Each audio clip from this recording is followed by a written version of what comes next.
Bienvenidos a la entrevista de France 24. Soy Lluís Muñoz. En esta edición nos acompaña Yacu Pérez, ambientalista y activista político ecuatoriano. Recordemos que en las elecciones presidenciales de 2021 se quedó a poco más de 30.000 votos de pasar a segunda vuelta. Muchas gracias, Yacu Pérez, por estar en la entrevista de France 24. A usted, un placer saludar y a todos quienes nos escuchan. Usted ha dicho recientemente que el presidente Guillermo Lasso está secuestrado por el correísmo y que el juicio político posible en su contra nacería muerto. ¿Por qué? Porque tanto los socialcristianos de la derecha ecuatoriana y el correísmo, que también está alineado en la derecha política del Ecuador, tienen al presidente sin poder prácticamente dar un paso. Hemos visto cómo la justicia empieza de a poco a hacer lo que ellos piden.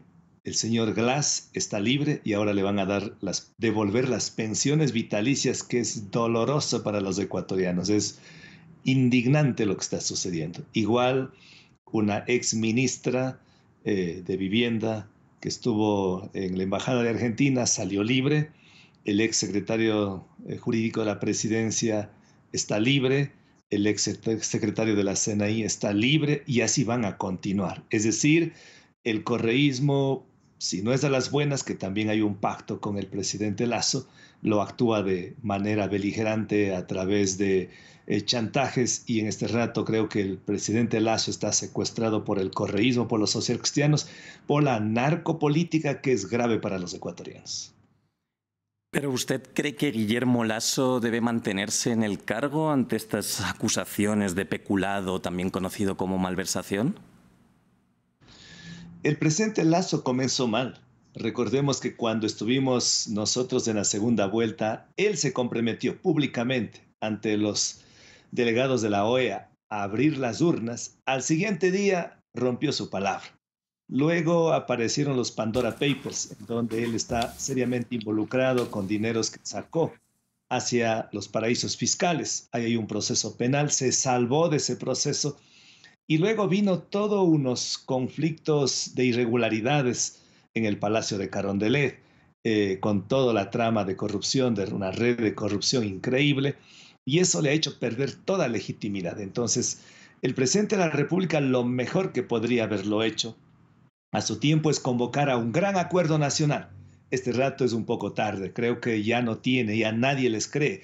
Y por otro lado, creo que el presidente de la República, lo menos por dignidad, debía a lo mejor renunciar y de esta manera apagaba toda la llama. Este rato le veo bien difícil que vaya a poder gobernar los 2 años que le faltan, porque el juicio político también, si bien estamos este rato en el juicio político, pero probablemente no venga la censura y destitución, porque él tiene el poder. Él lo va a comprar a los asambleístas con cargos públicos, con dinero. Lastimosamente en el Ecuador los asambleístas están cotizando su voto, y eso es triste para el país, triste para América Latina. No tenemos experiencia en estos casos de un enjuiciamiento. Se han hecho de una manera, se han destituido a otros presidentes, pero es la primera vez que se da un impeachment, un juicio político, y que probablemente no prospere. ¿Usted piensa que le ha faltado a Lasso un plan de gobierno o más bien no le han dejado gobernar? Yo creo que el presidente Lasso nunca pensó ser presidente. Él aún confunde gerenciar un banco que ejercer la presidencia de la República. Su indolencia, su insensibilidad ha sido extremo, porque hay una estampida del pueblo del Ecuador que huye del país con una delincuencia que es único en la historia del país. 26 muertos, asesinados por día.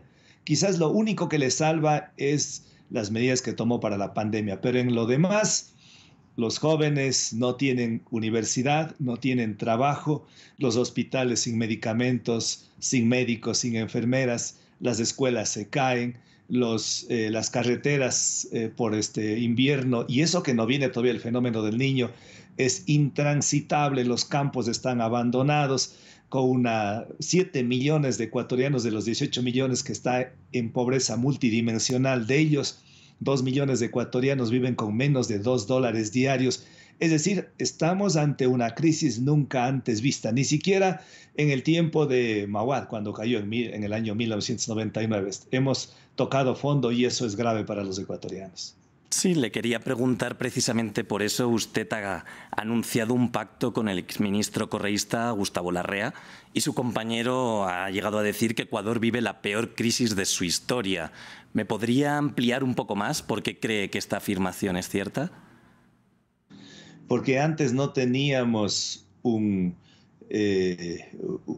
delincuencia vinculada a la corrupción y al narcotráfico.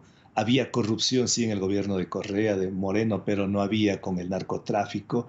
Creo que el gobierno de Lasso tiene gente vinculada a su gobierno del narcotráfico, por eso es que no hace nada. Es un infierno las cárceles.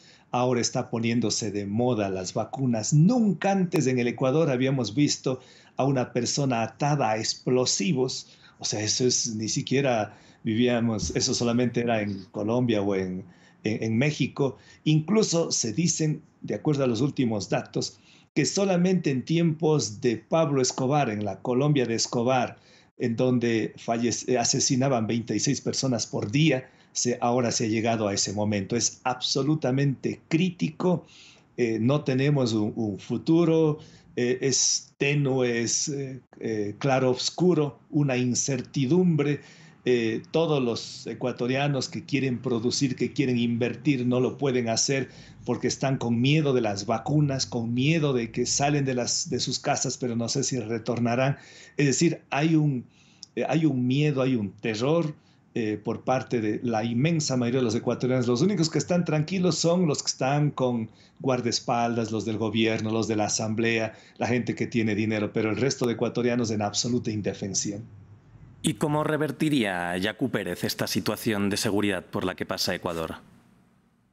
Bueno, siempre nosotros dijimos que no estamos de acuerdo con la izquierda colonial, autoritaria y corrupta que pasó por el Ecuador, ni con el neoliberalismo, con esa derecha recalcitrante que solamente piensa en el bolsillo, en el dinero y se olvida de la pobreza, de la dignidad de los empobrecidos ecuatorianos. Y por eso planteamos la tercera vía que justamente tiene un enfoque ecológico, social, guiado por la ética y la honestidad.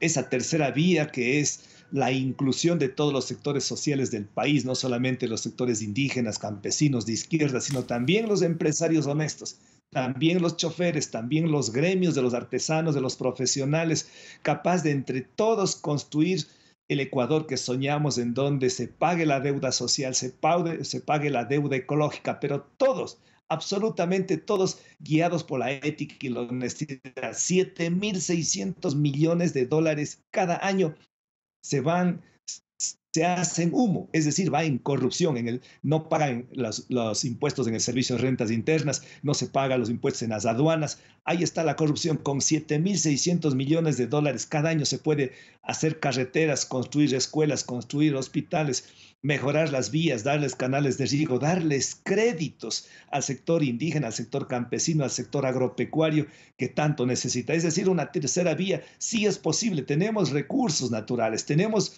un pueblo que sabe trabajar, un pueblo que es honesto, un pueblo que es generoso, un pueblo que es laborioso, pero desventajosamente ya no creen cuando llegan al poder personas que no están en condiciones, que no están a la altura de las circunstancias, que no son estadistas, no están pensando en las próximas generaciones, sino solamente en las próximas elecciones.